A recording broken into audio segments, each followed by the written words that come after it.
अध्याय।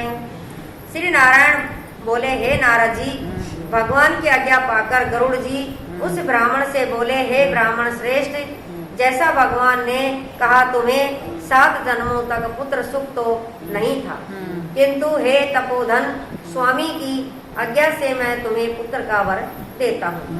मेरे ही अंश से तुम्हें पुत्र होगा, साथ ही तुम दोनों को उसके सुख के बाद दुख होगा। अब अपने मन में श्री हरि को धारण कर सुख पूर्वक रहो, संसारी सुखों का उदासीनता पूर्वक भोग करो। श्री वाल्मीकि जी बोले, इस प्रकार पति पत्नी को वर देकर श्री हरि गरुड़ पर चढ़ गए, बैकुंठ चले गए। सुदेव भी वर पाकर स्त्री के साथ घर जाकर सुख गृहस्थी भोगने लगे। कुछ समय बाद गोमती गर्भवती हुई तथा 10वें मास में गोमती ने सुंदर बालक को जन्म दिया, जिसे देख सुदेव की प्रसन्नता की सीमा न रही। उसने विद्वान ब्राह्मणों को बुलाकर स्नान कर जाति कर्म संस्कार कराए एवं प्रसन्नता पूर्वक दान दिया। उसका नाम भी सुखदेव ही रखा। यह बालक माता पिता को आनंद देता शुक्ल पक्ष के चंद्रमा के समान बढ़ने लगा। समय अनुसार पिता ने यज्ञोपवीत करा के गायत्री मंत्र की दीक्षा देकर ब्रह्मचर्य आश्रम में उसे रखा। उस बुद्धिमान ने वेदांत आरंभ किया। गुरु भक्त बुद्धिमान उस बालक ने अपनी सेवा से गुरु को प्रसन्न कर लिया। एक बार ही पढ़ने से उसने सारी विद्याएं सीख ली। श्री वाल्मीकि जी बोले कि एक बार देव ऋषि वहां आए, जो करोड़ों सूर्य के समान तेजस्वी थे। सुदेव ने उनको दंडवत प्रणाम किया और अर्धपादिका से पूजा कर उत्तम आसन पर विराजमान किया। आसन पर विराजने के उपरांत ब्रह्मचारी बालक ने आकर मुनि के चरणों में गिरकर प्रणाम किया। उसे देख ऋषि बोले, हे सुदेव, तुम धन्य हो, तुम्हारा भाग्य धन्य है, श्री हरि तुम पर प्रसन्न है। इसी से इस सुंदर पुत्र का वरदान तुमको प्राप्त हुआ है। इस प्रकार कुमार को देखकर देवल मुनि आश्चर्य उत्कंठित हो ब्राह्मण से बोले, हे सुदेव, तुम्हारा यह पुत्र गुण सागर है और तुम्हारा यह पुत्र अत्यंत भाग्यशाली है। यदि दोष है तो केवल एक ही है और उसे बड़े भारी दोष से इन सब लक्षणों की विद्यमानता ग्रही होती है। इतना कह सिर हिलाए हुए दीर्घ श्वास लेकर मुनि आगे बढ़े। अन्य लक्षणों को कहो, कहने से पूर्व पहले आयु का भी तो विचार करना आवश्यक है। आयु न होने पर अन्य लक्षणों से क्या बनता है। हे सुदेव, सुनो, तुम्हारा यह पुत्र 12 वर्ष का होकर जल में डूबकर मृत्यु को प्राप्त होगा। तुम इसका मन में सोच तो करना नहीं, क्योंकि होनहार को कैसे रोका जा सकता है, वह तो होगा ही, इसमें संशय नहीं है। वाल्मीकि जी बोले, इतना कहे देवल मुनि तो ब्रह्मलोक को चले गए। सुदेव शर्मा देवल मुनि के वचनों को स्मरण कर बहुत दुखी रहने लगा। गोमती धीरज रखते हुए पुत्र को अपने अंक में भरकर बाहों में भरकर अत्यंत प्रेम पूर्वक उसके मुख का चुम्बन करके स्वामी से कहने लगी, हे द्विजमन, होनहार की बातों पर ध्यान न दीजिए। अनहोनी करीब नहीं होती, होनहार ही होता है। इसीलिए हे नाथ, अब उठकर सनातन हरि का भजन करो, जिनकी शरण में रक्षा मिलती है। वाल्मीकि जी कहने लगे, इस प्रकार सुदेव अपनी भार्या के वचनों को सुनकर श्री हरि के चरण कमलों का ध्यान रखते हुए अपने पुत्र के शोक का निवारण किया। बोल विष्णु भगवान की जय।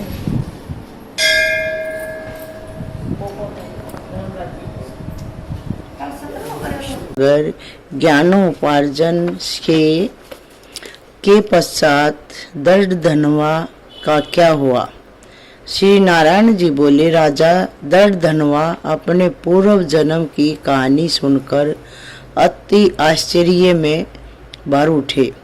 वाल्मीकि जी ने पुनः कहना शुरू किया, हे राजन, अपनी पत्नी की ऐसी कर्ण प्रिय शीतल वाणी को सुनकर सुदेव शर्मा ने धीरज रख लिया और हरि के ध्यान में मगन हो गई। एक दीर्घ सरवास लेकर फिर दीन स्वर में कह उठे, अच्छा, जो होनहार है वह हो ले। इसी प्रकार कुछ काल यूं ही बीत गया। एक दिन सुदेव ब्राह्मण श्री हरि चिंतन में निमग्न जब समिधा कुछ फल फूल एकत्र करने हेतु वन की ओर गए तो उसी दिन पुत्र सुखदेव भी मित्रों के साथ बावड़ी पर जा पहुंचा और जल क्रीड़ा हेतु बावड़ी में उतर गया। ग्रीष्म ऋतु थी। वे लोग एक दूसरे पर जल उछालने लगे। सुखदेव को इस खेल से बड़ा आनंद प्राप्त हुआ। वे सब बालकों के साथ बावड़ी में आगे बहते गए और प्रेम से खेलते रहे। खेल ही खेल में बालकों ने उसे गहरे जल की ओर भगा दिया। फिर वह भी उन लोगों से बचने के लिए उधर बढ़ गया। देववसात वह अथाह जल में डुबकी खा गया। उसने अपनी सांस को अपने मित्रों को धोखा देने के लिए रोक लिया और डुबकी लगा ली, किंतु वह अपने को संभाल न सकने के कारण अत्यंत व्याकुल हो निकलने का प्रयत्न करने लगा, लेकिन वह ऐसा कर ना सका और वहीं डूब गया और उसकी मृत्यु हो गई। यह देख कर अन्य बालक हाहाकार करते हुए वहां से वे भागे और इस शोक समाचार को उसकी माता गोमती को आकर सुनाया। बालकों की ऐसी वज्रपात जैसी वाणी को सुनकर गोमती पुत्र के शोक से विहल और धरती पर मूर्छित हो गिर पड़ी। उसी समय सुखदेव ब्राह्मण का भी आगमन हुआ। पुत्र की मृत्यु का संवाद सुनकर वह भी कटी वृक्ष की तरह पृथ्वी पर पछाड़ खाकर गिर गए। इसके अनंतर दोनों पति पत्नी उस बावड़ी के निकट पहुंचे और पुत्र के शव को निकालकर उसे अंग में भरकर सुदेव ने उसके मुख को अनेकों बार चूमा। स्त्री पुत्र के मुख को देखकर कर्ण रुदन करते हुए सुदेव गदगद वाणी से बोले, हे पुत्र, मेरे सोच को दूर करने वाली मनोहर शीतल वाणी से मुझसे वार्ता तो कर। हे बेटे, मुझे इससे सुख मिलेगा। हे वत्स, वृद्ध माता पिता को असमय में छोड़कर तुम्हारा यह जाना उचित नहीं है। हे पुत्र, तुम शीघ्र उठो और सोना छोड़कर जल्दी ही पढ़ने के लिए बैठो। मैं तुम्हें छोड़कर घर नहीं जाऊंगा। वहाँ अब क्या रखा है? मैंने कोई निंदित कार्य नहीं किया, ब्रह्म हत्या नहीं की, जिस पर भी किसी कुकर्म को मुझे यह फल मिलता है, जिस किसी कुकर्म का मुझे यह फल मिलता है। हे निर्दयी विधाता, तुम्हें इस दिन वृद्ध की आंखें निकाल कर क्या लाभ मिला? हे पुत्र, तुम कुछ तो बोलो। तुम्हारी यह माता कुर्री की भांति सारी लज्जा को त्याग कर कैसा विलाप कर रही है। क्या उसे देखकर भी तुम्हें कुछ भी दया नहीं होती? मुझसे तो राजा दशरथ ही धन्य हैं जिन्होंने पुत्र श्री रामचंद्र जी के वन गमन करने पर अपने प्राण त्याग दिए। वे पुत्र के विरह से ही इतने दुखी हो गए, लेकिन मैं अपने पुत्र के निधन पर भी जीवित हूँ। मुझे धिक्कार है, हे गोविंद, हे विष्णु, हे यदुनाथ, हे रुक्मणपति, हे मुरारी, दीनों पर दया करने वाले दयालु भगवान, मेरे पुत्र की शोकानल से रक्षा करो, रक्षा करो प्रभु, रक्षा करो, रक्षा करो। इति श्री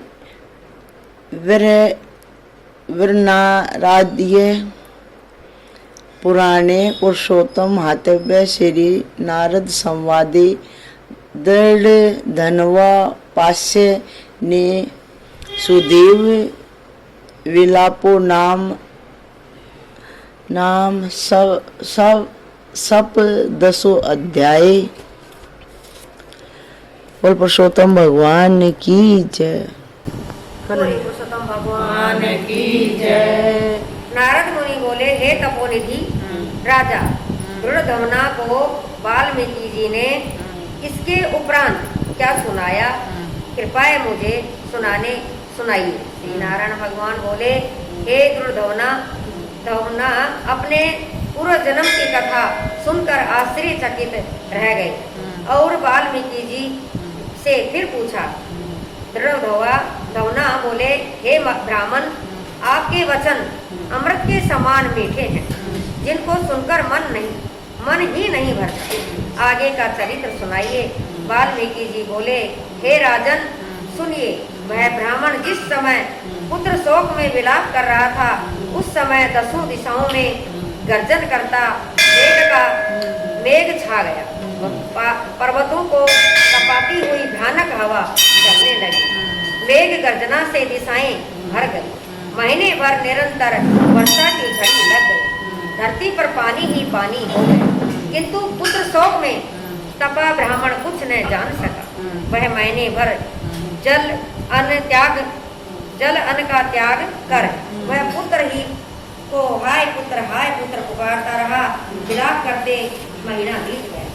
भगवान श्री कृष्ण का परम प्रिय महीना पुरुषोत्तम मास ही वह महीना। ब्राह्मण को इसका ज्ञान न था, तब भी भगवान के स्मरण कीर्तन करते रहने से उस मास की ही सेवा हो गई तथा उसके फल स्वरूप श्री हरि अत्यंत प्रसन्न होकर प्रकट हो गए। तब भगवान पुरुषोत्तम के ब्राह्मण दर्शन दिए तथा गोद से मृत पुत्र को शीघ्र ही धरती पर रख पति पत्नी खड़े हो गए और प्रसन्नता के साथ हरि भगवान को दंडवत प्रणाम किया। हाथ जोड़कर सन्मुख खड़ा हो विचारने लगा, श्री कृष्ण जी मेरे सहारे हैं। श्री हरि बोले, हे सुदेव, तुम धन्य हो, परम भाग्यशाली हो। तीनों लोकों में तुम्हारे भाग्य को कहने में कोई समर्थ नहीं है। हे तपोधन, अब जो होनहार है वह सुन। हे ब्राह्मण, तुम्हारे पुत्र की 12,000 वर्ष की आयु है। इस एक प्राचीन इतिहास इसे राजा रघु से श्री मार्कंडेय ऋषि कह चुके हैं। सुनाता हूँ। प्राचीन समय में एक बड़े मणि वाले धनु नामक मुनि हुए। उन्होंने संसारी मनुष्यों को पुत्र संबंधी मानसिक दुख से दुखित देखा। इससे उनका मन अत्यंत दुखी हुआ। तब विचारने लगे कि मुझे अमर पुत्र लाभ हो, इसीलिए उन्होंने 1000 वर्ष तक कठोर तप। तब देवताओं ने आकर धनु से कहा, हे मुनीश्वर, हम तुम्हारे तप से प्रसन्न हैं, तुम्हारा कल्याण हो, जो इच्छा वर हो मांग लो। श्री नारायण भगवान बोले, देवताओं ने कहा, ऐसा अभी वह विद्यमान पुत्र दीजिए। सब देवताओं ने कहा, ऐसा अभी पृथ्वी पर तो हो नहीं सकता। तब फिर ब्राह्मण ने कहा, आयु वाला पुत्र दे दी। देवता बोले निमित्त किसे किसे कहते हैं? मुनि बोले यह सामने जो बड़ा पर्वत है, यह जब तक रहे मेरा पुत्र भी तब तक जीवित रहे। तब देवता ऐसा ही हो, ऐसा ही हो, यह कहकर वरदान देकर स्वर्ग चले। धनु शर्मा ने भी समय आने पर वैसा ही पुत्र प्राप्त किया। वह पुत्र चंद्रमा सदृश बढ़ने लगा, चंद्रमा की तरह बढ़ने लगा। जब यह 16 वर्ष का हो गया तब उसके पिता धनु मुनि बोले हे पुत्र, महात्माओं की कभी अवहेलना नहीं करनी चाहिए। फिर भी वह मुनियों को सताता रहा, क्योंकि वह निमितायु था। उसे घमंड बस वह उन्मत्त होकर, घमंड के बस में उन्मत्त होकर मुनियों को कुछ भी नहीं समझता था। एक बार क्रोधी मुनि महर्षि विधि पूर्वक शालिग्राम भगवान का पूजन कर रहे थे। उसी समय वह धनु पुत्र आ पहुंचा और उस मूर्ति को झटपट उठाकर चंचलता से गहरे कुएं में डाल दिया, जिससे मुनि ने श्राप दिया, किंतु वह न मरा। तब वह मुनि सोच में पड़ गए। श्राप दे दिया ऋषि ने, लेकिन वो मरा नहीं। अरे इस धनु के पुत्र को देवताओं ने निमितायु बना दिया है। इस प्रकार चिंता करते हुए मुनि लंबी सांस छोड़ने लगे। उस सांस से अनेकों भैंस उत्पन्न हो गई, जिन्होंने उस पहाड़ में टक्कर मार मार कर टुकड़े टुकड़े कर डाले, तथा उसी समय उस मुनि का दुर्मद पुत्र भी मर गया। धनु शर्मा मरे पुत्र को देखकर बार बार रोने लगा और उसके शरीर को लेकर दुखी ब्राह्मण अग्नि प्रचलित कर उसमें पुत्र सहित भस्म हो गया। भगवान बोले हे तपोधन, यह पुत्र तुम्हें गरुड़ ने दिया है। ऐसा पुत्र पाने से तुम इस संसार में प्रसन्नीय होगी।